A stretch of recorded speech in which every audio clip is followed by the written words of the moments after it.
I saw the back of Vin Diesel's head. I know, don't be jealous. It was only the back of his head because I am the only person on the tram facing backwards, and Vin was riding his bicycle to the soundstage going in the opposite direction of the tram. So I saw the back of his head whiz by on a bike.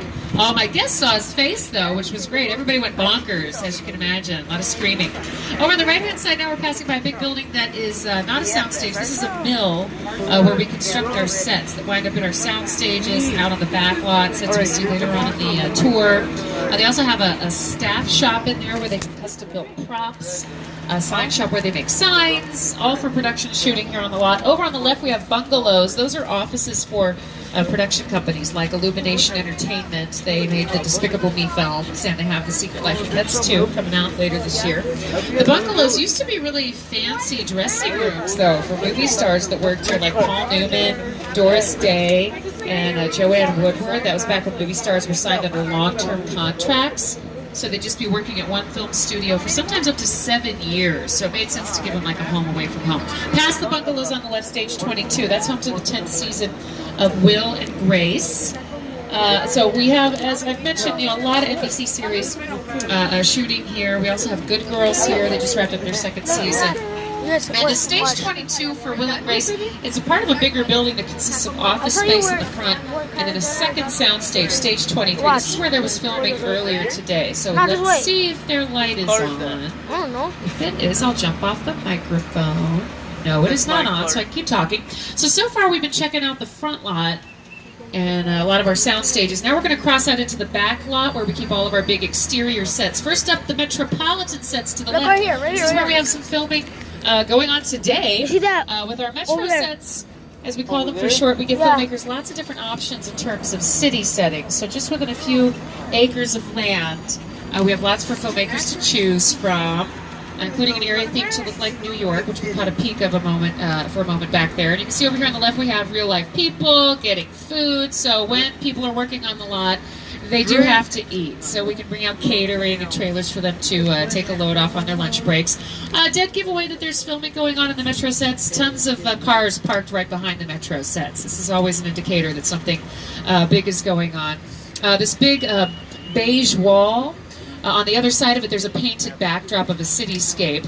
But this space, it can be used as not just for parking, sometimes it can be used to take care of extras, background actors, if there's something filming in the Metro sets that requires a lot of extras. This would be like their base camp. They would set up tents and catering for them to relax when they're not needed on set. You'll get a little bit more of our Metro sets coming up on the left here, where big hit movies are filmed actually. Captain America, The First Avenger is filmed on our Metro sets. The Amazing Spider-Man, The Fate of the Furious, TV shows like American Ninja Warrior, Brooklyn Nine-Nine, Key and Peele, Criminal Minds, NCIS. The list goes on and on. And then coming up on the right-hand side, you'll see this beautiful mural that is now looks like it's totally complete. So this mural is meant to honor the fact that Universal Studios is the birthplace of the monster movie. So we got some of our monsters here representing. The mural was designed by an artist named Tristan Eaton. He worked hard on that for the past few months. He's been out here, but it's not, raining like we've had a lot of that lately. Okay, yeah, we're going to get a closer look at these Metro sets now, it looks like. A lot of these sets we're looking at, keep in mind, are what we call facades. That means we only build the front and the sides of the structure, just what the camera sees, and then the audience fills in the rest with their imagination. Like you can tell over here on the left, this set with the revolving doors. You look inside, there's just some plywood and not much else, so that's just a facade. We also, though, here and there on New York sets and Metro sets, have practical sets. That means there's a full interior for filming inside and out. So we have kind of a mix here, and you should be able to kind of tell if you peek in through the windows on some of these sets which are which. My co-host for the studio tour, Jimmy Fallon, lives in the real New York, though, so he's going to talk about what it's like filming there. Hey everyone, welcome to New York. I got my start right here in New York on Saturday Night Live. This is actually my old neighborhood. Once got mugged over there. An old woman. Tough lady. This is my favorite hot dog guy. Hey buddy, how's it going? Remember me? No. Just like old times. Gotta love New York City. Hey, I'm walking here! I'm walking here! Hey, it's cool guys. I was just walking in. So it's not exactly New York, but a lot of times when you see New York in the movies, you're shot right here on the Universal Metro set. They went down there. You can make it anywhere. Even if you make it here on the Universal lot. Thank you, Jimmy. So yeah, we got our own New York City in Southern California. It's super convenient. The weather is a lot more agreeable, especially this time of year. As I already mentioned, we got a mix of facades and practical sets here. We also use materials you might not assume we use here. What looks like cement and stone on these sets is actually plaster. What looks like brick is really fiberglass sheeting. There's also a lot of chicken wire and wood that goes into the construction, the framing of these sets. Also, even though it's meant to look like New York City, this section of the Metro sets, we can dress it up to look like other places through set decoration. For instance, this was Depression-era Chicago with The Sting. That was one of our Oscar winners for Best Picture. It was San Francisco and Dirty Harry. And Las Vegas on the show CSI more than once. As we leave our New York sets now, though, on our screens we're going to hear from an Oscar-winning filmmaker named Peter Jackson. It's the original. Here it Yeah, comes. this is what they make movies. Here it comes. Slip all Movie down. on TV when I was about 8 or 9 years old. Put on your glasses at this time. I wanted to become a filmmaker. I like films that just take you away from your real life and sweep you up in adventure. Kong literally does it. I mean, you're on board the ship, you're sailing to a lost island, you're encountering monsters and creatures from, prehistoric times. So I was thrilled when Universal invited me back to Skull Island, and it's great to have you along for the ride. Now, we have created this 3D immersive experience, so you're going to have your glasses ready. Don't put them on yet. Also, please be sure to hold on to your personal belongings and remain seated, please. Last time, guys. Yeah.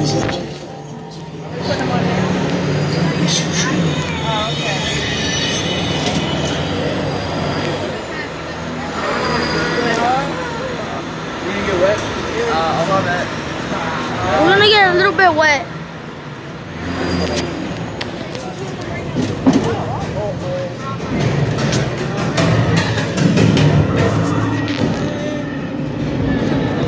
Okay, glasses on, everybody. We're back at Skull Island.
Oh shit!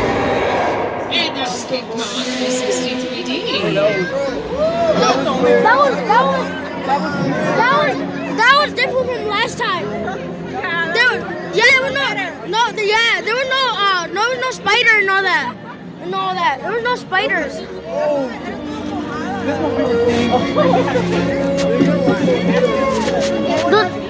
There was no spider and there was nothing like that last time. Oh, what was it like? Normal. Alright, so you can take off your honey glasses, but hang on to those. Yeah. So that was all created for us by Peter Jackson and a team of people at Reddit Digital. That's a special effects company based in New Zealand. They won 6 Academy Awards at Reddit Digital for work on movies like King Kong and The Jungle Yeah. Book. 2 more. No, 3 more. 3 more. Jedi. Now we have some behind the scenes images on our screens. There's a great shot coming up of the digital screens that surrounded us inside. There they are. Those screens are 40 feet tall and 180 feet long. You get a great sense of how massive they are in a photo like this. And now we're going to hear from some of the people at Weta Digital on how they brought King Kong 360 3D to life for us. With a project like the Studio Tour, the audience is in the middle of the environment. They're looking in all directions. There's creatures coming at them. They're seeing Kong from this side and T-Rexes from the other side. Working on a movie, we always know where the people are looking. They're looking straight ahead. They're looking at the shot that we're working on. Here you have to take into account that people are looking in all directions. Also, one of the things about this wall that we used to working on, there's no cuts. Because it's one giant shot. This tram that's driving along from Skull Island is where the camera's from. This ring represents where the screen is 10 meters away. We're really creating about 50 minutes of a feature film. That amount of visual information, that number of pixels, and presenting them to the audience, it's a hell of a ride.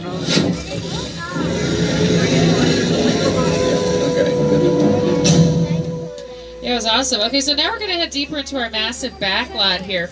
Currently over on the left-hand side, look! It's a parking area! That's where we park our production vehicles when they're not in use. Anytime you see a vehicle on screen, though, there's a term for it. It's called a picture car. And up next, we're going to visit the transportation department of our backlot. Here you're going to see some of the most famous picture cars in film and television history. Here we go. Yeah, first up we got the kid car. Look on this side. Version of the series Knight Rider. As a child of the 80s, I definitely remember where I was when I found out the kid was not a real talking car. Still breaks my heart. Oh, my favorites here, though, are the futuristic cars from Back to the Future 2. Those are the flying cars that we were supposed to get in 2015.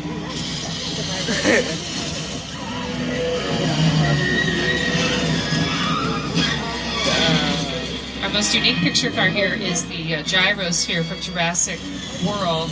You can see it's missing the glass dome part, but that was never real. That was just added after filming with CGI, computer-generated imagery. Also, the big tank at the end of the lineup here, it's from Transformers. That's made mostly out of wood, so it doesn't do anything. But it looks real. Sometimes that's all you need with a picture car. Other times, though, they do need to be really drivable, like a lot of the Fast and Furious picture cars.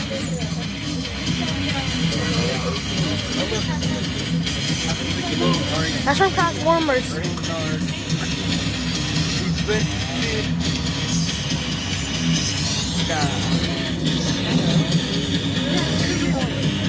Oh, we got a couple more picture cars off either side here. This is Mercedes, and then this Jeep coming up on the left.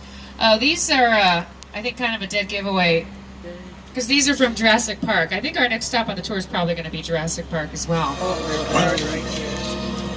To Jurassic Park. Yeah, thank you, John. Okay, off either side of the tram, what we're going to see here are props, boats, and picture cars, all from the Jurassic Park films. Oh yeah, look.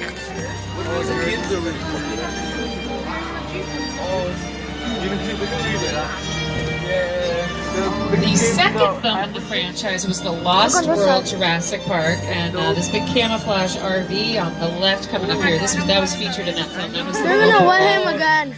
dangled off the edge of a cliff in one scene in the film. And that's also made mostly out of wood. So it's lighter than a real RV, easier to move around on a film set, easier to use in a stunt scene. As I mentioned, it had to go off the edge of what appeared to be a cliff and then get reset after one take. Oh, looks like we have some dinosaurs out and about. Oh, that's nice. Dinosaurs. Oh man, let's see the guy. Look, they're gonna. We have one more dinosaur coming up on the left. This one does not spit, though. She used to be down on the lower level of the park near Jurassic Park. Attraction got extinct last year. It's being totally reimagined. You got what? So we're excited about that. And in those Jurassic Park movies, really in all movies, creating the right weather effects is super important. For instance, we're in Southern California, where it's mostly sunshine all the time. So if the filmmakers here, they need some rain for a scene. I'm going to show you how we can provide it. First, though, we're going to get a check of the forecast from my dear friend Al Roker. Here's today's forecast for the University of Iowa. It's going to be sunny and dry at 6 Points, Texas. Cool and cloudy in Little York. Expect snow and sleet on New York Street, and we've got a high chance of fog and precipitation for Skull Island, Amity Island, and Island of Blah. That's your forecast for today. Now here's a look at what's going on in your neck of the line. Thanks, Al. Okay, so we're in Old Mexico now. These sets have been featured in movies like Big gonna be Fat cool. Liar with Paul Giamatti, but as you can see, we got a little thunderstorm in Old Mexico today. So this is fake, and this is how filmmakers can get rain whenever they need it. So the rain is coming out of sprinklers placed all over the set on the tops of poles and things. The thunder is coming out of speakers that are built into the sets. And the lightning flashes are from strobe lights. Also, the raindrops are larger than real raindrops. Watch right there. Real This raindrops third are so thing. small. They don't really read on camera. They're basically invisible already. So if it's really wet, that is basically worse than useless. We can still have to make it fake rain. Oh, look at that! There's a flash flood headed towards us. Oh, that was in the forecast, wasn't it? Yeah.